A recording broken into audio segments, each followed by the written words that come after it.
नमस्कार सभी लोगों को। नमस्कार। आई थिंक आप लोगों को मेरी आवाज़ आ रही होगी। हम लोग लाइव आ चुके हैं, एक्सीलेंट कनेक्शन है। और आज का जो हमारा टॉपिक है वो है सर्कुलर अरेंजमेंट। लास्ट क्लास में हम लोगों ने लीनियर अरेंजमेंट के क्वेश्चंस किए थे। जैसे कि अरेंजमेंट के क्वेश्चंस में थोड़ा सा टाइम लगता है और साथ ही साथ गलती होने के भी चांसेस हो जाते हैं अगर थोड़ा बहुत टफ क्वेश्चन आ जाए। तो इसीलिए हम लोगों ने कुछ डिफरेंट और थोड़े से टफ लेवल के क्वेश्चंस को पिक किया है, ताकि हमारी जो प्रैक्टिस है वो टफ लेवल के क्वेश्चन को सॉल्व करने की बहुत बढ़िया तरीके से हो जाए। साथ ही साथ किसी भी लाइन का क्या मीनिंग निकालना है, क्या अरेंजमेंट बनाना है, वो जो छोटे छोटे अरेंजमेंट्स बनते हैं उस पर हमें वर्कआउट करना है। नमस्ते नमस्ते, गुड इवनिंग एवरीवन। डोर से ब्लैक जी, मोनू जी, गुड इवनिंग एवरीवन। सो मैं आप लोगों को ये बता रहा हूँ कि अगर हम अरेंजमेंट के क्वेश्चंस को देखें, आते हैं छोटे क्वेश्चंस ही एसएससी में, लेकिन वो प्री में आया करते थे। मेंस में हो सकता है थोड़ा बहुत लेवल अप करें, बहुत ज़्यादा नहीं करेंगे, लेकिन अगर कर भी देते हैं तो हमें अपने आप को उतना तैयार रखना है। और मैंने आपको बोला कि अगर हम एक अच्छे लेवल के क्वेश्चंस करेंगे और वहाँ से छोटी छोटी चीज़ें सीख लेंगे, तो जब ये सिंपल क्वेश्चन आते हैं या 3-4 लाइन के जो छोटे क्वेश्चंस आते हैं, आपको बहुत आसानी से उसका सल्यूशन मिल जाता है, क्योंकि अब आपको परेशानी नहीं होती, आपकी आदत हो चुकी है बड़े क्वेश्चन को सॉल्व करने की। तो आप लोगों को बिल्कुल भी प्रॉब्लम नहीं आती है फिर जब छोटे क्वेश्चन आ जाए तो। ठीक है, तो हमें प्रैक्टिस यही करनी है कि भाई बड़े से बड़े टफ से टफ क्वेश्चंस को पहले सॉल्व करना सीख लेना है, प्रैक्टिस कर लेनी है, ताकि जब इजी क्वेश्चन एग्जाम में देखे तो हमें ऐसे चुटकियों में जो है वो क्वेश्चन सॉल्व हो जाए। जैसे एसएससी सीजीएल के इस बार टीयर 1 में आपने देखा कितने आसान आसान आसान क्वेश्चंस थे, लेकिन आसान किसको लगे? आसान उसको लगे जिन्होंने टफ क्वेश्चन या टफ लेवल के क्वेश्चंस बहुत ज़्यादा सॉल्व किए थे, तो उन लोगों को वो आसान लगे। आसान दूसरे को भी लगे थे, लेकिन फिर यहाँ टाइमिंग का खेल आ गया और टाइमिंग ने इंपॉर्टेंट यहाँ पर रोल प्ले किया था। जिसने बहुत ज़्यादा टफ क्वेश्चंस पहले से सॉल्व कर रखे थे, उनको ये इजी क्वेश्चन ऐसे चुटकियों में, मतलब मेमोरी दिमाग में ही फटाफट उन्होंने आंसर निकालते चले गए और आंसर मार्क करते चले गए। लेकिन जिसने इजी का ही प्रैक्टिस किया था, तो इजी की प्रैक्टिस करी, एग्जाम में भी इजी आया, तो बहुत ज़्यादा मेमोरी में नहीं जा पाया वो, उनको पेन तो यूज़ करना ही पड़ा। इसलिए हम हमेशा बोलते हैं थोड़ा सा लेवल अप करके जो है हमें पढ़ाई करनी है। Good evening Amit ji, good evening everyone. चलिए सो स्टार्ट करते हैं, ज़्यादा देर हम वेट नहीं करते हैं। Hello hello everyone. सो यहाँ पर कुछ स्टार्टिंग में मैंने जो है सिंगल सिंगल क्वेश्चन जो है वो लिए हैं, जिसमें डायरेक्टली क्वेश्चन पूछ लिया गया है, और उसके बाद हमने कुछ सेट्स भी उठाए हैं यहाँ पर। और इम्पॉर्टेंट जो था, मैंने ये वाला लेक्चर में सर्कुलर अरेंजमेंट लिया ही इसलिए है ताकि जो रेक्टेंगल वाला क्वेश्चन आता है, जैसा कि मैंने आपको बताया था, जिसमें एक लॉन्गर साइड होती है, एक शॉर्टर साइड होती है, एक बड़ी लाइन, एक छोटी लाइन, अब और उसमें कॉर्नर भी होते हैं, तो अलग अलग तरीके के प्लेसमेंट्स हो जाते हैं। तो सर्कुलर में तो प्रॉब्लम नहीं आती है, लेकिन रेक्टेंगुलर में जब क्वेश्चन आ जाता है ना, या स्क्वायर में क्वेश्चन आ जाता है, तो थोड़ा सा दिमाग लगाना पड़ता है। यस, सो सबसे पहले हम इस क्वेश्चन को सॉल्व कर लेते हैं। मुझे यहाँ पर क्या दिख रहा है, ध्यान से देखिए। 6%, 6 लोगों के बारे में बात हो रही है, 6 व्यक्ति हैं यहाँ पर। और जब 6 व्यक्तियों के बारे में बात हो रही है तो ध्यान से देखिए, ए से एफ तक एक वृत्ताकार मेज के चारों ओर इस प्रकार बैठे हैं कि ए ई के बाईं ओर, मतलब यहाँ पर देखिए डायरेक्शन के बारे में कुछ नहीं बोला है। इसका मतलब हम समझ जाएंगे कि ये 6 लोग जो हैं अंदर की तरफ, मतलब सर्कुलर टेबल के अंदर की तरफ फेस करके बैठे हुए हैं। तो हमारा सीधा काम पहला क्या होता है कि हम सर्कल बनाते हैं। 6 लोगों के बारे में बात होती है तो हम हमेशा, हमारा जो अरेंजमेंट होता है वो ऐसा ही बनता है, इसके सामने ये बनाइए, इसके सामने ये बनाइए, इसके सामने ये बनाइए। एरो आपको बनाना है तो बनाइए, लेकिन जब सबका फेस अंदर की तरफ है तो एरो बनाने की कोई ज़रूरत नहीं है। हमें पता है कि सब लोग अंदर की तरफ ही देख के बैठे हुए हैं। पहली लाइन क्या बोलती है? A sitting 2 places away to the left of E. E हमारा रेफरेंस है। ई के लेफ्ट में, ध्यान से देखिएगा, ई के लेफ्ट में, और वो भी कितने लेफ्ट में? 2 प्लेसेस, तो 1 और 2, ऐसे ए जो है ई के सेकेंड लेफ्ट में बैठा हुआ है। हु इज मतलब किसके बारे में बात हो रही है? ई के बारे में ही बात हो रही है। Is not adjacent to either C और एफ। इसका मतलब ई के पड़ोस में ना सी रहेगा ना एफ रहेगा, ना सी रहेगा ना एफ रहेगा। आगे क्या बोला गया? D is to the immediate right of E. E के इमीडिएट राइट पर कौन रहने वाला है? डी रहने वाला है। D is to the immediate right of E. फिर क्या दिया हुआ है? A is adjacent to both B and F. A किसके एडजेसेंट है? बोथ बी एंड एफ के, मतलब यहां पर बी आ सकता है या एफ आ सकता है, यहां भी आ सकता है या एफ आ सकता है। लेकिन हमें एक चीज़ क्लियर है, एफ यहाँ नहीं आ सकता है। तो एक काम करते हैं, ये अरेंजमेंट लगभग कंप्लीट हो रहा है, तो सबसे पहले इसको उठा के यहाँ पर अरेंज कर देते हैं, जिसमें कि सबसे पहले मैं यहाँ पर ई को बैठा दूंगा, एक जगह छोड़ के मैंने ए को बैठा दिया, ई के राइट में मैंने डी को बैठा दिया। जैसा कि मुझे पता है कि यहाँ सी और एफ नहीं आ सकते, यहाँ पर सी और एफ नहीं आ सकते, और क्लियरली बोला है कि ए के पड़ोस में कौन कौन रहने वाला है, एफ ऑब्लिक, यहां पर क्या लिखा हुआ है, A is adjacent to both B and F, मतलब ए किसका पड़ोसी रहेगा, बी या एफ का, बी या एफ का। इसका मतलब ए के पड़ोस में या तो एफ इधर आएगा या तो इधर आएगा, इधर आ नहीं सकता है, तो क्लियर है यहां पर आएगा, और एफ अगर फिक्स हो गया तो बी यहीं पर आने वाला है। बचा कौन, ए बी सी बचा हुआ है, सी को बैठा दिया, हमारा क्वेश्चन यहां पर अरेंजमेंट सॉल्व हो गया। मुझे एक आंसर भी मिल चुका है। क्वेश्चन क्या पूछा गया है कि डी के ऑपोजिट कौन बैठा हुआ है, तो डी के ऑपोजिट ए बैठा हुआ है। बहुत ही सिंपल सा क्वेश्चन था, इसमें ज्यादा दिमाग नहीं लगाना था। अगले प्रश्न पर चलते हैं। अगला प्रश्न हमारा क्या है, अगले प्रश्न में अगेन 6 दोस्त हैं, पी से लेके यू, मतलब P Q R S T और यू। वर्टाइजेस मतलब यहां पर किस पर बैठे हुए हैं, वो षटकोणीय मेज के चारों ओर शीशों पर बैठे हुए हैं। तो सबसे पहले हमें ये टेबल बनानी पड़ेगी, जो कि है हेक्सागोनल टेबल। ये मैंने बना दिया इसका हेक्सागोनल टेबल, और इसके वर्टाइजेस मतलब कोनों पर शीर्षक पर बैठे हुए हैं, इसका मतलब ये यहां पर बैठे होंगे। अब ये इसको मैं हेक्सागोनल टेबल बनाऊं या इसको सर्कल में कन्वर्ट कर दूं, कोई फर्क नहीं पड़ेगा। मैंने आप लोगों को अरेंजमेंट वाले जब मैंने एक टॉपिक लिया था जिसमें मैंने मिक्स क्वेश्चन कराए थे, मैंने आपको बताया था कि जब लूप बन जाता है और सारी प्लेसेस, सारी जगह एक जैसी हैं, तो कोई परेशानी नहीं आती है, वो सर्कल की तरह ही यहां पर क्या करेगा, काम करेगा। क्या दिया हुआ है आगे, S is sitting adjacent to T and Q. S जो है वो टी और क्यू दोनों का पड़ोसी है। इसका मतलब अगर एस यहां बैठा हुआ है तो यहां पर टी ऑब्लिक क्यू आ सकता है और यहां पर क्यू ऑब्लिक टी आ सकता है। नेक्स्ट ध्यान से देखिए आगे क्या दिया हुआ है, Q is sitting to the immediate left of U। Q जो है वो U के इमीडिएट लेफ्ट पर बैठा हुआ है। रेफरेंस ये रहा, U के इमीडिएट लेफ्ट पर कौन बैठा हुआ है, Q बैठा हुआ है, मतलब Q और U को एक साथ आना है। फिर क्या बोला गया है, P sitting to the right of R। अब P जो है वो किसके राइट में बैठा हुआ है, R के राइट में बैठा हुआ है। और जैसा कि मैंने आपको बताया था, जब भी सिंपली राइट या लेफ्ट वर्ड यूज किया जाता है तो वो इमीडिएट लेफ्ट या इमीडिएट राइट होता है, बिल्कुल पड़ोस की बात करते हैं।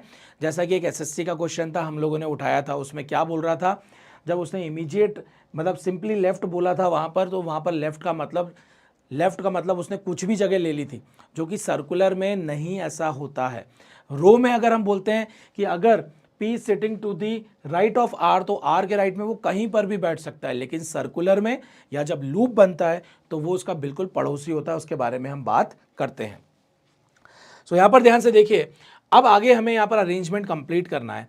तो सबसे पहला काम, अगर मैं इस अरेंजमेंट को यहाँ पर बना दूं और मैं यहाँ पर क्या देखता हूँ कि Q जो है उसका पड़ोसी S और U दोनों रहने हैं, क्योंकि Q यहाँ बैठे तो भी S पड़ोसी रहेगा, Q यहाँ बैठे तो भी S पड़ोसी रहेगा, और Q का पड़ोसी U भी रहने वाला है।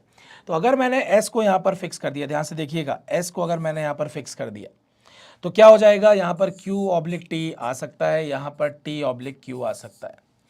अब मुझे Q का पड़ोसी U करना है। अगर Q यहाँ आया तो U यहाँ आ जाएगा, अगर Q यहाँ आया तो U इधर आ जाएगा, मतलब Q पर डिपेंड करेगा U की जगह। और R और P को एक साथ आना है। पूछा क्या गया है, who is sitting opposite to R, R के ऑपोजिट कौन रहने वाला है, हमसे ये पूछा है। ध्यान से देखिए, अगर मैं Q को यहाँ बैठा दूं तो ये P और R कैसे जाएगा, इधर आएगा, R इसके ऑपोजिट हो जाएगा, मतलब R Q के ऑपोजिट हो जाएगा। और अगर मैं Q को यहाँ बैठा देता हूँ तो ध्यान से देखिए, R इधर आ जाएगा, P इधर आ जाएगा, तो R का ऑपोजिट कौन हो जाएगा, S हो जाएगा। यहाँ पर आंसर S और Q दोनों दिया हुआ है। तो ध्यान से देखिए, अब हम यहाँ पर क्या करें कि भाई ये एलिमिनेशन हो जाए, क्योंकि यहाँ पर क्लियरली बोला गया है Q is sitting to the immediate left of U। तो U के लेफ्ट में होना चाहिए। तो ध्यान से देखिए, अगर मैं U को यहाँ बैठाता हूँ तो वो उसके लेफ्ट में होगा, लेकिन अगर मैं U को यहाँ बैठा देता हूँ तो Q उसके लेफ्ट में नहीं होगा। इसका मतलब मुझे U को यहाँ बैठाना पड़ेगा ताकि Q यहाँ पर फिक्स हो जाए। और U के लेफ्ट में देखिए कौन आ गया है, Q आ गया है। और जब Q आ गया है तो T को यहाँ फिक्स होना पड़ेगा। बचा कौन, ये R और P। तो R इधर आ जाएगा, P इधर आ जाएगा। पूछा किसके ऑपोजिट है, R के, तो R के ऑपोजिट आंसर क्या हो जाएगा यहाँ पर, S हमारा आंसर हो जाएगा, जो कि मुझे पहले भी सुमन जी ने आंसर दे दिया था। डोर से ब्लैक, उनका भी आंसर जो है वो S आ चुका है। बहुत बढ़िया। सो यहाँ पर ध्यान से देखिए, ये जो दो केसेस यहाँ पर बन रहे थे कि भाई Q को कहाँ बैठाएंगे, Q के पड़ोस में U आएगा, दो केसेस थे, लेकिन इन दो में से एक केस को हमने कैसे पिक किया, इस वाली कंडीशन से कि वो U के लेफ्ट में Q होना चाहिए। अगर मैं U को यहाँ बैठाता तो वो उसके राइट में हो जाता। इस तरीके से हमने एक केस को क्या कर दिया, हटा दिया, एलिमिनेट कर दिया। अगले प्रश्न पर आते हैं। 6 लोगों के बारे में बात हो रही है। अब आ गया हमारा बहुत ही बढ़िया सा क्वेश्चन, जो कि है आपका रेक्टेंगुलर टेबल का, जिसमें कि हम क्या करेंगे, एक रेक्टेंगल जो है वो बनाने वाले हैं, एक आयताकार टेबल जो है वो हम बनाने वाले हैं, जिसमें हमें 6 लोगों को बैठाना है। तो ध्यान से देखिए, ये बन गया मेरा टेबल। इस टेबल में ये लंबी वाली साइड हो गई है, छोटी वाली साइड हो गई। फिर क्या बोला गया है, 2 persons sit along each of the longer side and 1 sits along each of the shorter side. यहां पर यह बोल रहा है कि 2 लोग जो है वो लंबी वाली साइड पर बैठेंगे, 2 लोग जो है वो लंबी वाली साइड पर बैठेंगे, और एक व्यक्ति जो है वो शॉर्ट साइड पर बैठेगा। टोटल देखिए 6 लोग आपके यहां पर कंप्लीट हो गए। उसके बाद आगे क्या बोला जाता है, पहली कंडीशन हमें इंफॉर्मेशन ये मिलती है यहां पर, ध्यान से देखिए। पहली कंडीशन मिलती है कि B is to the immediate left of D। B जो है वो D के इमीडिएट लेफ्ट पर है।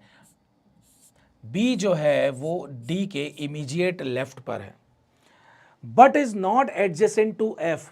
But is not adjacent to F मतलब F जो है वो B का पड़ोसी नहीं होगा। B के बारे में बात हो रही है। B D के ठीक बाएं है, लेकिन F के निकट नहीं है। ठीक है, तो B D के बाएं है लेकिन F के निकट नहीं है।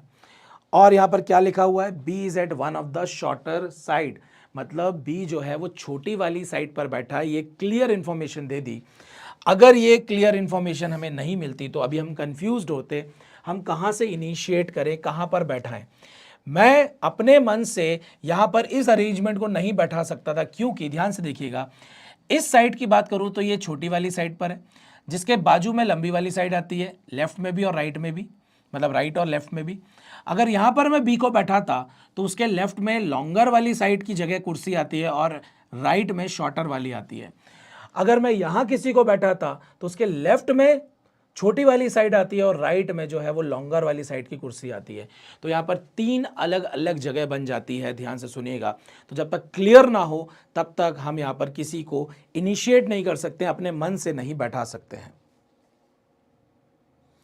फिगर में लेफ्ट राइट कैसे समझे, मैंने आप लोगों को बताया था कि फिगर में लेफ्ट और राइट समझना है तो हम उसको सुई का मिनट हैंड मान लेते हैं, घड़ी का कांटा मान लेते हैं, और घड़ी के कांटे के हिसाब से हमेशा ध्यान रखना वो घड़ी का कांटा जो है वो कैसा भी रहे, जिस तरफ आपका वो रहे, आपको समझ में आएगा। ये 9 बज रहे हैं, 3 बज रहे हैं, 6 बज रहे हैं, ये 12 बज रहे हैं, जितने भी बजे पर वो सुई दिखा रहा है, अगर वो क्लॉकवाइज मूव करेगा जिस तरफ, उस तरफ हो जाएगा आपका राइट, और जिस तरफ वो एंटी क्लॉकवाइज मूव करेगा, मतलब घड़ी की उल्टी दिशा में मूव करेगा, तो वो आपका हो जाएगा लेफ्ट, मतलब बायां। मतलब घड़ी की दिशा में इस कांटे को, जैसे ये आपका मिनट हैंड है, घड़ी की दिशा किधर होती है, इस तरफ जाएगा, इस तरफ जाएगा तो इधर राइट है, घड़ी की दिशा के उल्टा जाएगा तो इधर आपका लेफ्ट हो जाएगा। 9 बज रहे हैं, 10 बजे की तरफ जाएगा, ऊपर की तरफ जाएगा तो ये राइट हो गया, उल्टा घड़ी की दिशा के उल्टा जाएगा तो लेफ्ट हो गया। इस तरीके से हम बहुत आसानी से लेफ्ट और राइट पता लगा लेते हैं। किसी भी जगह पर कोई भी पोजीशन हो, बस आप उस एरो को देखिए किस तरफ चेहरा है, चेहरा जिस तरफ होगा, आप सुई का कांटा, घड़ी का कांटा, सुई का कांटा बोल रहा हूं, घड़ी का कांटा जो है उस तरफ आपका हो जाएगा, और उसके अकॉर्डिंगली आप क्वेश्चन को बहुत आसानी से सॉल्व कर सकते हैं। गुड इवनिंग पिनाकर जी, गुड इवनिंग। वापस आते हैं यहाँ पर, ध्यान से देखिए, क्लियरली बोल दिया है B is at one of the shorter end. अब ये वाला जो शॉर्टर एंड है, इसके दोनों तरफ लॉन्गर साइड के जो कुर्सियां हैं, इधर वाले का भी इधर है, क्योंकि अगर आप इसको ऐसे घुमा के इधर रख दो या इधर रख दो कोई अंतर नहीं आता। तो अगर मैं B को यहाँ बैठाता हूँ, ध्यान से देखिए, मैं यहाँ बैठा हूँ या यहाँ बैठा हूँ, आप कुर्सी को घुमा दीजिए, कोई फर्क नहीं पड़ेगा, वो सेम ही रहेगा। तो मैं शॉर्टर साइड पर इनिशिएट कर सकता हूं क्योंकि शॉर्टर साइड एक ही जैसी है क्योंकि सिंगल और सिंगल है।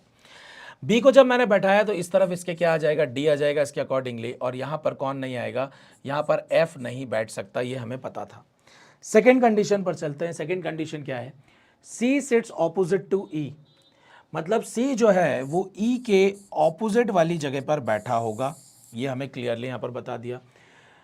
सी और ई इधर नहीं आ सकते, सी और ई इधर नहीं आ सकते, तो ये दो ही जगह है जहां पर सी और ई आ सकते हैं। इसका मतलब ये सी ऑब्लिक ई हो गया और ये ई ऑब्लिक सी हो गया। सी कहाँ आएगा, ई कहाँ आएगा अभी नहीं पता है, लेकिन इतना पता है कि दोनों अगर ऑपोजिट प्लेस पर बैठेंगे तो हमारे पास यही जगह यहां पर बसती है। आगे क्या दिया हुआ है, but is not adjacent to D, C जो है वो डी का पड़ोसी नहीं है, ये क्लियरली बोला गया है। इसका मतलब अगर वो डी का पड़ोसी नहीं है तो यहां पर कभी भी सी नहीं बैठ पाएगा, यहां ई बैठेगा। अगर यहां ई बैठेगा तो यहां सी बैठेगा, और अब हमारे सामने एफ यहां नहीं बैठ सकता है तो एफ को मुझे यहीं बैठाना पड़ेगा। और अब कौन बचा है, बचा ए, तो ए को मैं यहां बैठा दूंगा। क्वेश्चन क्या पूछा गया है, क्वेश्चन पूछा गया है कि who sits opposite to B, B के विपरीत दिशा में कौन बैठा है, तो बी की विपरीत दिशा में एफ। तो हमारा यहां पर आंसर क्या हो जाएगा, आंसर थर्ड जो कि है हमारा एफ। ठीक है, एपी ढिल्लों जी, क्या बात है, fan page, Ram Ram Ram Ram. Sir figure में लेफ्ट राइट कैसे हो, क्या ये तो मैंने आप लोग को आपको बता ही दिया है, बहुत ही बढ़िया। आई थिंक आप लोग को अच्छे से समझ में आ गया होगा कि एग्जैक्टली यहां पर क्या केस बन रहा है। अगले प्रश्न पर चलते हैं। यहां पर क्या दिया हुआ है, 6 persons A through F R seated around a circular table, 6 व्यक्ति ए से एफ तक एक वृत्ताकार मेज के चारों ओर बैठे हैं, लेकिन जरूरी नहीं है कि वो इसी क्रम में हो, कोई बात नहीं। 6 लोगों के बारे में बात हो रही है, ए से एफ तक है, बहुत बढ़िया। 1 2 3 3 कंडीशन दी हुई है, क्वेश्चन दिया हुआ है।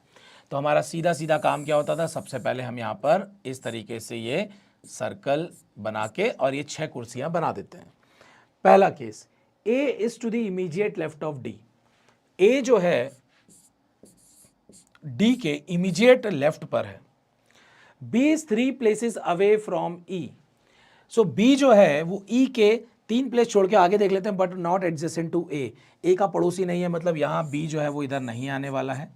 और हमें क्या बोला गया है, B is 3 places away from E, left में या राइट में ये हमें नहीं बताया, तो 1 2 3 ये हो गया B, या 1 2 3 ये हो गया B, ये कोई केस बनने वाला है। फिक्स अभी तक एक ही चीज पता लगी है कि A के राइट में D बैठा है या D के लेफ्ट में A बैठा है, ये हमें यहां पर क्लियर हो गया है। ध्यान से देखिएगा, अगर मैं यहां पर ये मुझे जो फिक्स चीज पता है मैं यहां पर अरेंज कर देता हूं, ये D हो गया और ये A हो गया, इसके पड़ोस में B नहीं आएगा, ये मुझे पता है कि यहां पर B नहीं आने वाला है। अब ध्यान से देखिएगा, जब भी 6 लोग बैठते हैं, ध्यान से देखिए, जब भी 6 लोग बैठते हैं, ये डी के विपरीत वाली जो जगह है, ऑपोजिट वाली जो प्लेस है, वो कितने दूर है, 1 2 3, तीसरी 3 प्लेस अवे है, 2 कुर्सी छोड़ के तीसरी कुर्सी है। तो जब भी 2 कुर्सी छोड़ के तीसरी कुर्सी की बात आएगी, जब 6 लोग बैठे हों, तो ये हमेशा कौन सी जगह होगी, ऑपोजिट वाली प्लेस होगी। इसका मतलब मुझे यहाँ से ये समझ में आया कि बी और ई जो है वो एक दूसरे के ऑपोजिट बैठने वाले हैं। ध्यान से देखिए, यहां पर बी और ई नहीं आ सकता है क्योंकि इस पर ए पहले से बैठा हुआ है, यहां बी और ई नहीं आ सकता, सिर्फ यहां पर आ सकता है बी और ई। बी कहां आएगा, उसके लिए रेस्ट्रिक्शन है, यहां बी नहीं आ सकता है, तो बी को यहीं आना पड़ेगा। इसका मतलब ई जो है वो यहां पर आ जाएगा। आगे की कहानी क्या है, C is to the immediate right of F, F के इमीडिएट राइट में कौन है, सी है, एक ही जगह बसती है, एफ को यहां बैठा देंगे, सी को यहां बैठा देंगे। पूछा क्या है, who's 2 places away to the left of E, E के सेकंड लेफ्ट में कौन बैठा होगा, तो 2 प्लेसेस पूछा है, यस, सेकंड लेफ्ट में कौन बैठा है, ई के। ध्यान से देखिए, हमारा घड़ी का कांटा यहाँ पर 4 बजा रहा है, अगर मैं लेफ्ट की बात करूँ तो घड़ी के कांटे को उल्टा ले जाना पड़ेगा, उल्टा ले जाना है मतलब इस तरफ लेफ्ट होगा, तो हमारा आंसर जो है वो एफ यहाँ पर आ जाएगा। यस, बहुत बढ़िया, सभी लोगों का यहाँ पर आंसर आ रहा है। फेस कहाँ है, नहीं है क्वेश्चन में। डायरेक्शन अगर क्वेश्चन में नहीं गिवन होता है, सर्कुलर टेबल की बात हो रही होती है, तो हमेशा बाय डिफॉल्ट हमें यह मानना है कि वो लोग सेंटर की तरफ ही फेस करके बैठे हैं। जनरलाइज्ड है, अगर कुछ लिखा जाएगा कि भाई यहाँ नहीं, वो अवे फ्रॉम सेंटर है या विपरीत दिशा में, तभी आपको मानना, नहीं तो अपने मन से, अगर वहाँ कुछ नहीं लिखा है तो अपने मन से एक ही चीज़ माननी है कि वो सेंटर की तरफ फेस करके बैठे हुए हैं। नेक्स्ट ध्यान से देखिए, 8 लोगों के बारे में बात हो रही है और 8 लोग कौन है, नाम लिखा हुआ है, बड़े बड़े से नाम आ गए और सर्कुलर टेबल के बारे में यहाँ पर क्या हो रही है, बात हो रही है। 8 लोगों के बारे में यहाँ पर बात हुई है और सर्कुलर टेबल पर बैठे हुए हैं। क्या कोई डायरेक्शन के बारे में यहाँ पर बोला, नहीं बोला। कंडीशन यहीं से उन्होंने चालू कर दी, हमें यहाँ से लेके यहाँ तक का मतलब है। यहाँ पर भी अगर आप देखोगे तो यहाँ से लेके हमें यहाँ तक का मतलब है। चरण सोहेल के सामने बैठा है, मतलब चरण और सोहेल जो है वो एक दूसरे के ऑपोजिट है। 8 लोगों के बारे में बात हो रही, तो पहला काम तो हमारा यही है कि सबसे पहले तो हम सर्कल बना देते हैं। 1 2 3 4 5 6, 1 2 3 4 5 6 और ये 7 8। अब आ जाते हैं यहाँ पर, ध्यान से देखिएगा, हमें क्या बोला गया है कि चरण और सोहेल, चरण जो है वो सोहेल के सामने बैठा है। तो मैं यहाँ पर लिख देता हूँ कि भाई जो चरण है वो सोहेल के सामने बैठा हुआ है। मैं इससे भी इनिशिएट कर सकता हूं, लेकिन थोड़ा सा इंतज़ार करूंगा, ऐसा ना हो कि कोई और अच्छी मुझे इन्फॉर्मेशन मिल रही हो, हम उससे शुरुआत करेंगे। शुरुआत किससे करना है वो हमें डिसाइड करना है, लेकिन पहले इन्फॉर्मेशन देख लेते हैं किसके बारे में कहाँ कितनी क्या बातें की गई हैं। फिर क्या बोला गया है कि भाई अभिजीत जो है is sitting 2 places away from Ghanshyam. So यहाँ घनश्याम और अभिजीत के बारे में बात हुई है और 2 प्लेस अवे लेफ्ट और राइट नहीं बताया गया है। लेकिन अगर यहाँ 6 लोग होते और ये अगर 3 प्लेस अवे होता तो मैं बता देता कि वो दोनों एक दूसरे के ऑपोजिट होंगे। लेकिन एक तो 2 प्लेस है, साथ ही साथ ये 6 लोग नहीं है जो पिछले प्रश्न में थे। तो हम यहाँ पर क्या लिखेंगे कि अभिजीत जो है 2 प्लेसेस अवे फ्रॉम घनश्याम है। तो अगर मैं घनश्याम को GH करके लिख देता हूँ तो 2 प्लेसेस अवे इधर, 2 प्लेसेस अवे इधर, और अभिजीत मतलब ABH कर देता हूँ, ABH कर देता हूँ। ये दोनों में से कोई भी एक केस बन सकता है। फिर दिया हुआ है Ravi is sitting to the immediate right of Sohail. Sohail के बारे में बात हो गई है, तो इसका मतलब मुझे इनिशिएट अब कर देना चाहिए, और कर देना चाहिए तो सबसे पहला काम मैं सोहेल को यहां पर बैठा देता हूं। सोहेल के सामने मैं चरण को बैठा देता हूं और यहां क्लियरली बोला है कि Ravi is sitting to the immediate right of Sohail. Sohail के बिल्कुल राइट में कौन है, रवि है। और उसके बाद क्या बोला है, बट नॉट एडजेसेंट टू तरुण। तो रवि जो है वो इसके इमीडिएट राइट में है, लेकिन किसके पड़ोस में नहीं रहेगा, वो तरुण के पड़ोस में नहीं रहेगा। इसका मतलब यहाँ पर तरुण जो है वो नहीं आएगा, तरुण यहाँ नहीं आ सकता है, उन्होंने क्लियरली बोल दिया। फिर बोला neither Charan nor Tarun is sitting adjacent to Ghanshyam. ना ही चरण ना ही तरुण जो है वो किसके पड़ोसी रहेंगे, घनश्याम के। तो अभी यहाँ घनश्याम हमको नहीं पता है, मैं यहाँ पर लिख देता हूँ कि ये जो घनश्याम है, घनश्याम के पड़ोसी कौन नहीं रहेंगे, ना ही चरण रहने वाला है और ना ही जो है वो तरुण रहने वाला है, ना ही चरण रहने वाला है और ना ही तरुण रहने वाला है। अब ध्यान से देखिए, ये छोटे छोटे अरेंजमेंट हमारे बन गए। हमने सोहेल, रवि और चरण को बैठा दिया। अभी घनश्याम की इन्फॉर्मेशन जो है वो हमें यहाँ पर अभिजीत के साथ में लेफ्ट और राइट वो भी क्लियर नहीं है, तो सिर्फ ये इन्फॉर्मेशन का यूज़ कर चुके हैं हम। अब ये बचा हुआ है, अब इस इन्फॉर्मेशन से हमें इसको कंप्लीट करना है। ठीक है, तो देखियो कैसे कंप्लीट करेंगे, हमें ट्राई करना पड़ेगा। रवि के ऑपोजिट तरुण आएगा, रवि के ऑपोजिट तरुण क्यों आएगा भाई, रवि के ऑपोजिट तरुण क्यों आएगा, ऐसा कहीं पर लिखा हुआ है क्या, लिखा तो नहीं है, आपने हो सकता है फाइंड आउट कर लिया हो। ठीक है, तो देखते हैं कैसे फाइंड आउट होगा, चेक करेंगे। सबसे पहले हमें यह देखना है कि घनश्याम और अभिजीत के बीच में एक जगह खाली होनी चाहिए। अगर मैं घनश्याम को यहाँ बैठा दूँ, ध्यान से सुनिएगा, अगर मैं घनश्याम को यहाँ बैठाता हूँ तो इधर अभिजीत नहीं आ पाएगा, लेकिन इधर अभिजीत आ सकता है। ठीक है, मतलब घनश्याम यहाँ पर आ सकता है और अगर आएगा तो अभिजीत यहाँ आ जाएगा। ठीक है, फिर हमने क्या देखा, अगर घनश्याम यहाँ आता है, ध्यान से सुनिएगा, अगर घनश्याम यहाँ आता है तो एक जगह छोड़ के अभिजीत यहाँ नहीं आ सकता है, एक जगह छोड़ के अभिजीत यहाँ नहीं आ सकता है। इसका मतलब यहाँ पर घनश्याम नहीं आने वाला है। घनश्याम अगर यहाँ आ गया, ध्यान से सुनिएगा, घनश्याम के बाजू में चरण नहीं आ सकता है, इसका मतलब घनश्याम यहाँ नहीं आएगा और यहाँ पर भी नहीं आएगा, घनश्याम यहाँ पर भी नहीं आएगा और घनश्याम यहाँ पर भी नहीं आएगा। अगर घनश्याम को हम यहाँ बैठाते हैं तो एक जगह छोड़ के अभिजीत के लिए जगह नहीं बचती है, इसका मतलब घनश्याम यहाँ पर भी नहीं बैठेगा। घनश्याम के लिए एक ही जगह बचती है जो कि ये है, ये मैंने बैठा दिया घनश्याम को, और जब घनश्याम यहाँ बैठेगा तो एक जगह छोड़ के अभिजीत के लिए जगह सिर्फ यहाँ पर बचती है, मैंने अभिजीत को यहाँ पर बैठा दिया, ये अभिजीत बैठ गया। अब ध्यान से सुनिएगा, जब अभिजीत को मैंने यहाँ बैठा दिया, एक जगह ये बची हुई है, तरुण के लिए जगह ये है, तरुण यहाँ आ सकता है। मुझे एक चीज़ क्लियर है कि तरुण जो है वो घनश्याम के बाजू में नहीं आएगा, तरुण अगर यहाँ नहीं आएगा तो तरुण के लिए एक ही जगह बचती है कि तरुण जो है वो यहाँ पर आएगा, और तरुण जब यहाँ पर आ गया, क्योंकि तरुण यहाँ नहीं आ सकता था और घनश्याम का पड़ोसी भी नहीं हो सकता था, तो तरुण के लिए एक ही जगह यहाँ पर बची थी। अब कौन बचा यहाँ पर? हमारे पास बद्रीनाथ बचे हैं और हरीश बचे हैं, जिनके बारे में हमें कोई खबर नहीं है, तो हम यहाँ लिख सकते हैं बद्रीनाथ ऑब्लिक हरीश और हरीश ऑब्लिक बद्रीनाथ। क्वेश्चन क्या पूछा गया है? क्वेश्चन देखते हैं क्या पूछा गया है। Who is sitting opposite to Badrinath? अरे वाह, हमने क्वेश्चन में ही देखा कि क्या लिखा हुआ था यहाँ पर कि बद्रीनाथ जो है उसके पड़ोस में कौन बैठा, ये पूछा है। अब बद्रीनाथ यहाँ बैठे या यहाँ बैठे, बद्रीनाथ जो है वो हमेशा हरीश के ही विपरीत दिशा में बैठेगा या ऑपोजिट प्लेस पर बैठेगा। तो हमारा यहाँ पर आंसर जो है वो पहला वाला हो जाएगा, हरीश। आई थिंक क्वेश्चन आप लोगों को अगर समझ में आ गया तो प्लीज़ थम्स अप करिए अगर अच्छे से समझ में आया, क्योंकि ये बहुत ही प्यारा क्वेश्चन था।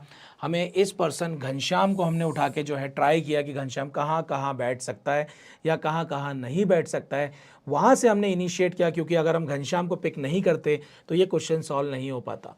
घनश्याम को हमने जब बैठाने की कोशिश करी तो घनश्याम के साथ हमने अभिजीत को देखा कि अभिजीत जो है वो कहाँ बैठ सकता है, क्या उसके लिए जगह अवेलेबल है, या घनश्याम का पड़ोसी जो है वो चरण नहीं होना चाहिए। उसके हिसाब से हमने जो है वो जगह डिसाइड कर ली कि वो घनश्याम कहाँ कहाँ पर नहीं बैठ सकता है।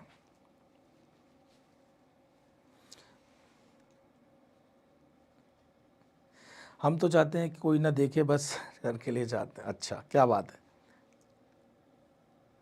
सर। अभिजीत 2 प्लेसेस अवे है घनश्याम से। बिल्कुल, 2 प्लेसेस अवे का मतलब होता है सेकंड प्लेस। 2 प्लेसेस अवे मतलब होता है सेकंड प्लेस। सेकंड लेफ्ट मतलब भी होता है सेकंड प्लेस। सेकंड राइट मतलब भी होता है सेकंड प्लेस। 2 प्लेसेस अवे बोला जाए या सेकंड लेफ्ट या सेकंड राइट बोला जाए, बात एक ही होती है। ठीक है, कंफ्यूज मत होइएगा। 2 प्लेसेस अवे मतलब 2 कुर्सी छोड़ के तीसरी कुर्सी नहीं है, वो दूसरी ही कुर्सी है। ठीक है, चलिए अगले प्रश्न पर चलते हैं। आप लोगों को अच्छे से आई थिंक समझ में आ गया होगा ये वाला क्वेश्चन। और हमारा अगला, इसी में एक और क्वेश्चन पूछ ले, who is sitting opposite to Ravi. तो रवि के ऑपोजिट कौन बैठा है? आई थिंक आप आंसर कर सकते हो। रवि के ऑपोजिट अभिजीत बैठा हुआ है। सो रवि के ऑपोजिट कौन है? अभिजीत यहाँ पर बैठा हुआ है। अगला प्रश्न एक और है आई थिंक इसमें, who is sitting 2 places away to the left of Tarun. Tarun के एक तो लेफ्ट में पूछा है और 2 प्लेसेस अवे पूछा है। तो ध्यान से देखिए यहाँ पर क्या दिया है कि तरुण भाई साहब कहाँ बैठे हुए? तरुण भाई साहब यहाँ बैठे हैं। इसका लेफ्ट किस तरफ होगा? इसका लेफ्ट इस तरफ होगा। लेफ्ट इस तरफ होगा तो सेकंड लेफ्ट कौन सा हो गया? रवि हो गया। तो हमारा यहाँ पर आंसर क्या हो जाएगा? रवि हो जाएगा। सेकंड वाला हमारा यहाँ पर फाइनल आंसर हो जाएगा। आई थिंक आप लोग को अच्छे से समझ में आ रहा होगा। चलिए अगले प्रश्न पर चलते हैं। अगला सेट उठाते हैं हम लोग। अगला सेट ध्यान से देखिए, ये सर्कुलर टेबल से रिलेटेड है। आपको ना बस एक ही चीज़ सीखनी है यहाँ पर, एक एक लाइन का क्या मीनिंग निकालना है, और जब हम सारी मीनिंग निकाल लेते हैं फिर हमें इनिशिएट कहाँ से करना है, कौन सी लाइन को यूज़ करके हमें ज़्यादा से ज़्यादा केसेस को एलिमिनेट करना है, किस तरीके से पूरा अरेंजमेंट जो है वो कंप्लीट बनाना है। ये छोटी छोटी 3-4 चीज़ें अगर आप ये सीख गए तो सिंपल क्वेश्चन तो ऐसे चुटकियों में आप सॉल्व कर लोगे और कभी भी गलती नहीं होगी। इस चीज़ को आप ध्यान रखिएगा, ठीक है। चलिए, 7 लोगों के बारे में बात हो रही है। अब ध्यान से सुनिएगा, अभी तक हम लोगों ने सर्कुलर टेबल के जो क्वेश्चन किए थे उसमें या तो 6 लोग थे या तो 8 लोग थे, मतलब इवन नंबर थे। ठीक है, अगर इवन नंबर होते हैं तो वो विपरीत दिशा के बारे में बात करता है, ऑपोजिट प्लेसेस के बारे में ज़रूर बात करेगा। लेकिन अगर 5-7 लोगों के बारे में बात होती है तो वहाँ इवन मतलब ऑपोजिट प्लेसेस या विपरीत दिशा के बारे में बात नहीं की जाएगी, क्योंकि वहाँ पर ऑपोजिट प्लेसेस नहीं बन पाती है।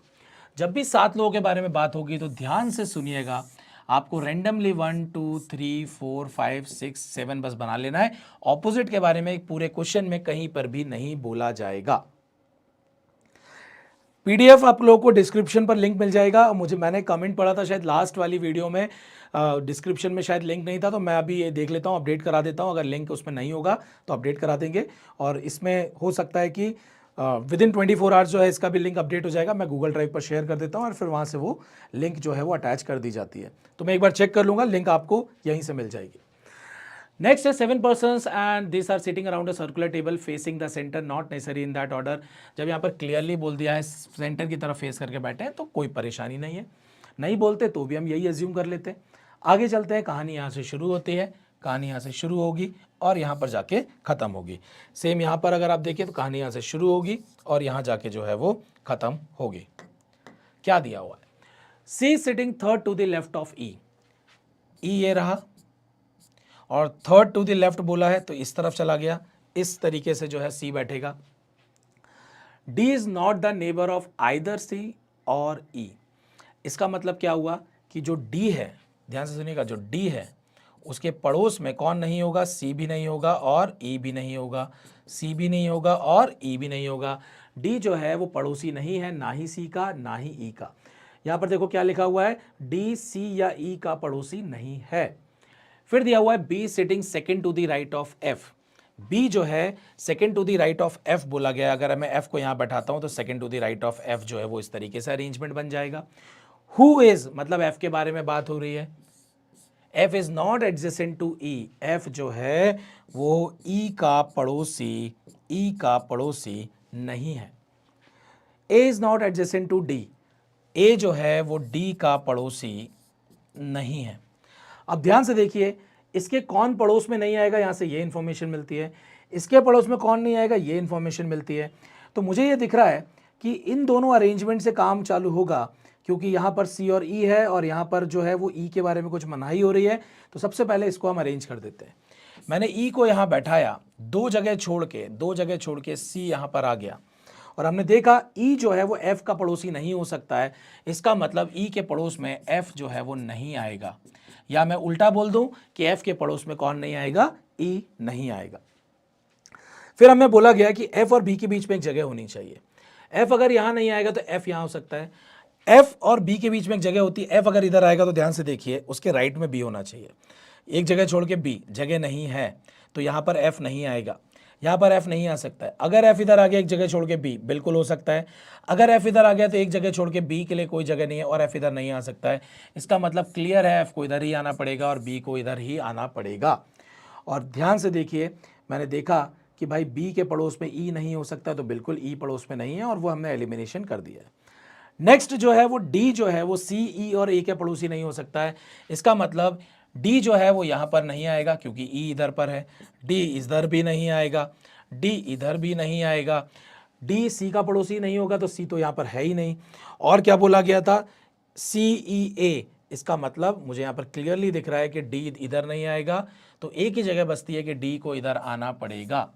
और फिर बोला गया कि डी का ए पड़ोसी नहीं हो सकता। इसका मतलब ए यहां नहीं आएगा, ए को हमें यहीं पर बैठाना पड़ेगा। तो A B C D E F और आखिरी में कौन बचेगा, यहां पर जी को हम यहां पर बैठा देंगे।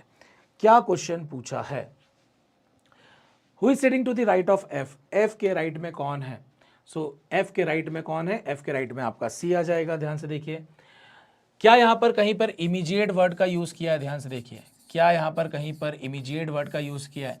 मैं आपको बार बार समझा रहा हूं, सर्कुलर अरेंजमेंट में अगर सिंपली लेफ्ट या राइट लिखा होता है इसका मतलब वो इमीडिएट के बारे में ही पूछ रहा होता है। अगला प्रश्न, who is sitting in between D and E. ध्यान से देखिए, डी और ई के बीच में कौन बैठा है, डी और ई के बीच में जी बैठा हुआ है। डी और ई के बीच में जी बैठा हुआ है। Who is sitting to the left of A. A के लेफ्ट में, तो इसका मतलब इमीडिएट लेफ्ट पूछा गया है। ए के इमीडिएट लेफ्ट में बी बैठा हुआ है। सो आंसर मेरा यहां पर क्या हो जाएगा, फर्स्ट वाला हो जाएगा। आई थिंक आप लोगों को बहुत बढ़िया तरीके से क्लियर हो रहा होगा। यस, ये वाला क्वेश्चन जो है 6 लोगों के बारे में बात हो रही है, बहुत स्पीड से करेंगे, फटाफट ध्यान से देखिए। सर्कुलर टेबल है, बहुत बढ़िया, अभी पिछला भी सर्कुलर टेबल का ही क्वेश्चन किया था। और यहां पर इंपॉर्टेंट क्या है कि 3 लोग जो हैं facing away from centre and जो 3 लोग हैं फेसिंग द सेंटर, मतलब 6 में से ध्यान से सुनिएगा, 3 लोग सेंटर की तरफ फेस करके बैठे हुए हैं और 3 लोग अवे फ्रॉम सेंटर जो है वो फेस करके बैठे। तो मैं यहां पर जब भी छोटा अरेंजमेंट जो नीचे बनाने वाला हूं उसमें मैं ये ध्यान रखूंगा कि जो सेंटर की तरफ फेस करके बैठे हैं उसके लिए मैं इस तरीके से ऊपर वाला एरो बना दूंगा और जो अवे फ्रॉम सेंटर है उनके लिए मैं नीचे वाला एरो बना दूंगा। और दोनों में अंतर क्या हो जाएगा, दोनों में अंतर ये होगा कि अगर मैं सेंटर की तरफ फेस करके खड़ा हूं तो मैं इस तरीके से होऊंगा, मेरा राइट इधर होगा, लेफ्ट इधर होगा। अगर मैं अवे फ्रॉम सेंटर हूं तो मेरा राइट इधर होगा और लेफ्ट इस तरफ होगा। इस पॉइंट को आप याद रखिएगा।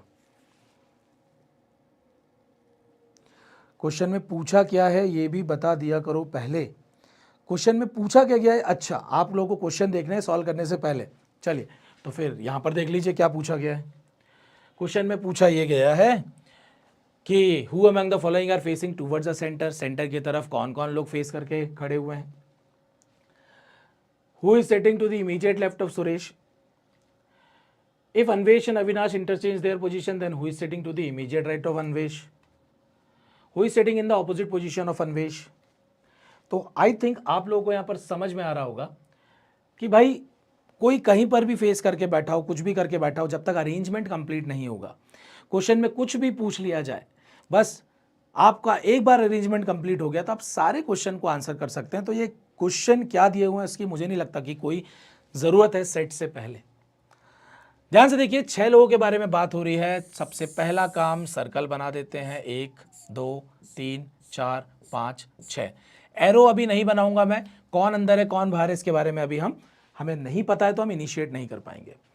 इंफॉर्मेशन क्या दी हुई है, Ganesh is facing towards the centre and is sitting second to the left of Dinesh. Ganesh जो है, गणेश के बारे में बात हो रही है, गणेश सेंटर की तरफ फेस करके बैठा हुआ है। मैं पेन का कलर चेंज करता हूँ। गणेश जो है वो सेंटर की तरफ फेस करके बैठा हुआ है and is sitting second to the left of Dinesh. Reference कौन है, दिनेश। दिनेश का हमें डायरेक्शन नहीं पता है ना, गणेश का पता लग गया उससे कोई फ़ायदा नहीं है, लेकिन हमें अरेंजमेंट बनाना है। तो मैं लिख देता हूँ कि भाई गणेश अगर यहाँ पर है और गणेश अगर सेंटर की तरफ फेस करके बैठा होगा तो यहाँ पर क्या लिखा हुआ है, गणेश नहीं दिनेश जो है, गणेश और दिनेश के बारे में बात हो रही है। अगर मैं दिनेश को यहाँ बना देता हूँ, दिनेश को सेंटर की तरफ फेस करा देता हूँ, तो Ganesh is facing towards the centre, वो तो ठीक है, and is sitting second to the left of Dinesh. तो सेकंड लेफ्ट पे कौन बैठा हुआ है, यहाँ पर गणेश बैठा हुआ है और इसके बारे में मुझे पता है क्लियर। अगला केस इसमें क्या हो सकता है कि अगर दिनेश का फेस अवे फ्रॉम सेंटर होगा तो गणेश जो है वो इस तरफ रहेगा और गणेश का लेकिन फेस तो मुझे क्लियर है कि दोनों ही केस में आप ध्यान से देखिए वो सेंटर की तरफ ही फेस करके बैठने वाला है। फिर क्या दिया हुआ है, Dinesh who is adjacent to Suresh. Dinesh जो है उसका पड़ोसी कौन रहने वाला है, सुरेश। तो मैं अलग से यहाँ पर लिख देता हूँ, दिनेश के पड़ोस में सुरेश जो है वो उसका एडजेसेंट रहेगा, चाहे वो उसके लेफ्ट में हो चाहे वो उसके राइट में हो। ठीक है, नेक्स्ट ध्यान से देखिए आगे क्या दिया हुआ है। Who is adjacent to Suresh हो गया था, अगले पॉइंट पर चलते हैं। अगला पॉइंट ये है, Anvesh who is facing away from centre. Anvesh who is facing away from centre is sitting to the immediate right of Avinash. अब देखो अविनाश का डायरेक्शन या फेस मुझे नहीं पता है, लेकिन मुझे इतना पता है कि अन्वेश उसके इमीडिएट राइट पर है। किसके, अविनाश के। तो अविनाश के राइट में है, याद रखिएगा अविनाश के राइट में है। मैं यहाँ पर लिखता हूँ कि अविनाश जो है अगर उसके इमीडिएट राइट के बारे में बात हो रही है तो अन्वेश इमीडिएट राइट पे कब होगा, जब इसका फेस इस तरफ होगा। और अगर अविनाश जो है अवे फ्रॉम सेंटर होगा तो उसका इमीडिएट राइट इस तरफ होगा और अन्वेश जो है वो इधर आ जाएगा। और अन्वेश के बारे में ध्यान से देखिए, अन्वेश जो है वो अवे फ्रॉम सेंटर है, मुझे इतना क्लियर है। तो अन्वेश हमेशा अवे फ्रॉम सेंटर ही रहेगा क्योंकि वहाँ पर क्लियरली इंफॉर्मेशन हमें दी हुई है। आगे क्या दिया हुआ है, Avinash who is an immediate neighbour of Dinesh. तो अविनाश जो है वो दिनेश का क्या है, अविनाश जो है वो दिनेश का पड़ोसी है। तो इस वाले अरेंजमेंट को हम यहाँ पर लिख देते हैं, पेन का कलर थोड़ा अलग करते हैं ताकि क्लियर रहेगा कि अविनाश जो है वो आपका दिनेश का पड़ोसी है। अविनाश जो है वो आपका दिनेश का पड़ोसी है। तो ये वाली इंफॉर्मेशन और ये वाली इंफॉर्मेशन से कहीं ना कहीं हमें हेल्प मिलने वाली है। अगला दिया हुआ है, Dinesh who is facing away from centre. ये क्लियर इंफॉर्मेशन है, दिनेश के बारे में बोला है away from centre. Away from centre मतलब हमें ये वाला एरो लेना है दिनेश का, ये वाले केस को हमें क्या करना है, हमें पिक करना है। नेक्स्ट यहाँ पर ध्यान से देखिए हमें क्या करना पड़ेगा, हमें इस केस को पिक करना है, इस केस को हम हटा देंगे क्योंकि हमें क्लियरली बता दिया कि दिनेश अवे फ्रॉम सेंटर है। इनिशिएट कर सकता हूँ अब मैं, अगर मैंने दिनेश को यहाँ बैठा दिया, ये मेरा एरो बन गया, इसके इस तरफ जी आने वाला है, जी इधर आ गया, जी का एरो अवे फ्रॉम सेंटर रहेगा। अब ध्यान से देखिए, दिनेश के बारे में मुझे पता है कि उसके पड़ोस में कौन आने वाला है, अविनाश आने वाला है। तो अविनाश या तो इधर पर आएगा या तो इधर पर आएगा, ये दो ही जगह है अविनाश के लिए। अब ध्यान से देखिए, अगर अविनाश को मैं यहाँ करता हूँ तो अविनाश के पड़ोस में एक भी जगह नहीं बची है जहाँ पर अन्वेश आ पाए।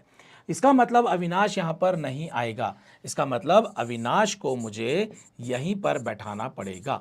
और अविनाश के पड़ोस में इधर वाली जगह पर दिनेश वाली जगह है जो कि पैक है, तो इसका मतलब अन्वेष को मुझे यहीं पर बैठाना पड़ेगा। और ध्यान से देखिए, अविनाश के इस तरफ अन्वेष किस केस में बैठा हुआ है, अविनाश के इस तरफ अन्वेष इस वाले केस में बैठा हुआ है। इसका मतलब ये केस हम कैंसिल कर देंगे। इस केस के हिसाब से अविनाश का फेस बाहर है और अन्वेष का फेस तो हमें पहले से ही बताया हुआ था किधर है, बाहर है। हमारे बाहर वाले जो है वो 4 हो गए, तो कुछ तो गड़बड़ हो गया हमारा। दिनेश अवे फ्रॉम सेंटर था, गणेश जो है वो सेंटर की तरफ फेस था। ये वाला एरो जो है हमने यहाँ पर गड़बड़ कर दिया है। सो इस वाले को जरा हम सही कर देते हैं, इस वाले को जो है वो सही कर देते हैं। अब यहाँ पर क्लियर है, ये 3 अवे फ्रॉम सेंटर हैं, तो ये 3 जो है बाकी वाले क्या हो जाएंगे, सेंटर की तरफ आ जाएंगे। अब हमें क्या बोला गया था कि दिनेश का पड़ोसी जो है वो कौन रहेगा, एस रहेगा। एस के लिए पड़ोस वाले में जगह पे एक ही है, तो एस जो है वो इधर आ जाएगा। एस कौन है, नाम देख लो, सुरेश है, तो सुरेश को यहीं आना है। और कौन बचा, अन्वेष, दिनेश, सुरेश, गणेश, नरेश बचा हुआ है, तो नरेश को हम जो है वो यहाँ पर बैठा देंगे। तो आई थिंक अरेंजमेंट जो है वो कंप्लीट हो गया है।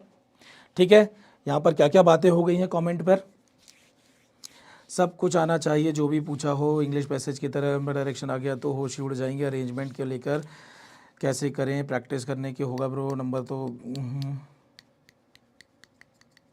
ठीक है, कोई बात नहीं। देखिए, आप लोग इतना टेंशन लेते हो छोटी छोटी चीज़ों का। एग्जाम के लिए हम ये, मैंने बोला ही नहीं कि आपको ये क्वेश्चन आपको एग्जाम में आने वाला है। मैं तो बार बार बोल रहा हूँ, हम सिर्फ अपनी तैयारी इस लेवल की कर रहे हैं कि हर लाइन का मतलब हमको समझ में आए, और क्वेश्चन फिर कैसा भी आ जाए हम अपने आप को तैयार रख रहे हैं। इसको करने से कोई नुकसान नहीं होने वाला है, हमको फ़ायदा ही होगा, ये मैं गारंटी देता हूँ। ऐसी कोई चीज़ नहीं करा रहा हूँ जिससे आपको नुकसान होगा, ना ही समय बर्बाद होगा। क्वेश्चन करने में कितनी देर लगी है ना, अभी हम लोगों ने लाइव 9 बजे चालू किया था, अभी 44 मिनट हुए हैं, जिसमें 3-4 मिनट तो हमने ऐसी बातें कर ली थी। 40 मिनट लगे हैं हम लोगों को, और पूरा चैप्टर जो है वो हो गया। बहुत जल्दी कौन आ गया, संतोष जी बहुत जल्दी आ गए, गुड इवनिंग, गुड इवनिंग। चलिए, सो अरेंजमेंट आपके सामने है, क्वेश्चन आंसर करेंगे। सबसे पहला क्वेश्चन क्या था, ध्यान से देखिए, who among the following are facing towards the centre, कौन कौन सेंटर की तरफ फेस करके बैठे हुए हैं, तो हमें पता है गणेश, नरेश और सुरेश।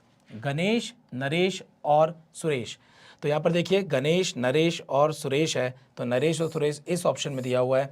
बाकी कहीं पर ऐसे 2 कॉम्बिनेशन नहीं दिख रहे हैं जो सेंटर की तरफ फेस करके बैठे हैं, तो आंसर हमारा जो है वो डी हो जाएगा। नेक्स्ट ध्यान से देखिए आगे क्या दिया हुआ था, इमीडिएट लेफ्ट ऑफ सुरेश, तो सुरेश के लेफ्ट में कौन है, तो ध्यान से देखिए सुरेश के लेफ्ट में दिनेश है। इस चीज पर ध्यान देना, जब भी क्वेश्चन पूछा जाएगा ये जरूर देख लेना कि इनका फेस किधर है, क्योंकि लेफ्ट और राइट जो है ना, सिर्फ सुरेश का इधर ही लेफ्ट होता है ऐसा जरूरी नहीं है। अगर इसका फेस बाहर हुआ तो लेफ्ट उस तरफ होगा। इस पॉइंट को याद रखना, क्योंकि क्वेश्चन आंसर करते समय हम ये गलती कर सकते हैं। ठीक है, तो फेस देख लेना किसका है। ये तो बहुत इजी क्वेश्चन हो गया। अगर दिनेश का लेफ्ट पूछा होता तो जल्दी जल्दी में हम अविनाश लगा सकते थे, लेकिन दिनेश का लेफ्ट कौन है, सुरेश है, और सुरेश का लेफ्ट कौन है, दिनेश है, क्योंकि दोनों का ऑपोजिट फेस है। फेस पे मतलब उनका जो डायरेक्शन है वो ऑपोजिट है। सो यहाँ पर आंसर क्या हो जाएगा, फटाफट बताइए। ऑफिसर लेवल का जॉब लेना है तो प्रेशर तो लेना ही पड़ेगा, बिल्कुल प्रेशर लेना पड़ेगा। दिमाग दुखना चाहिए, सर दुखना चाहिए, जब तक सर नहीं दुखेगा तब तक कुछ नहीं होने वाला है। अरे भाई क्या आंसर हो गया हमारा, यहाँ पर दिनेश आंसर हो गया। अगला प्रश्न देख लेते हैं।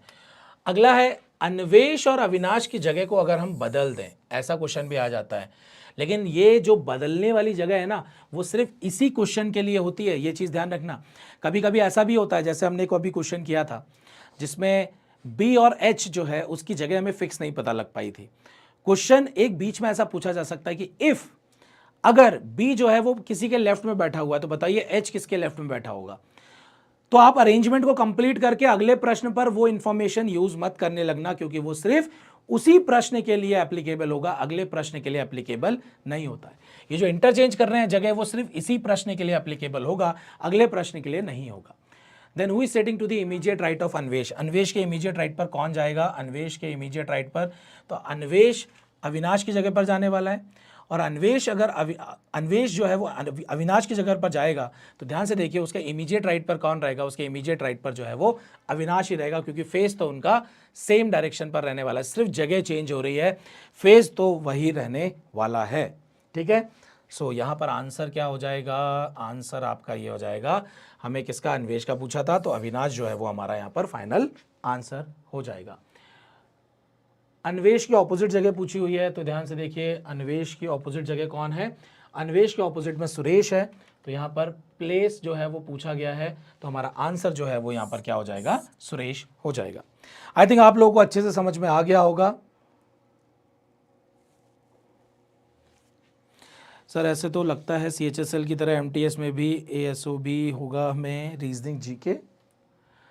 चलिए, सो आई थिंक आप लोगों को समझ में आ गया होगा। हमने सर्कुलर अरेंजमेंट के जो क्वेश्चन सॉल्व किए उसमें आप लोगों को कहाँ कहाँ पर लॉजिक थोड़ा सा अलग लगा होगा। एक तो रेक्टेंगल वाला क्वेश्चन जिसमें कि हमें ये देखने को मिला लॉन्गर साइड में भी वो दोनों जगह अपने आप में अलग होती है, शॉर्टर साइड अपने आप में अलग होती है। तो रेक्टेंगल वाले क्वेश्चन में 3 जगह होती हैं अलग अलग, ठीक है।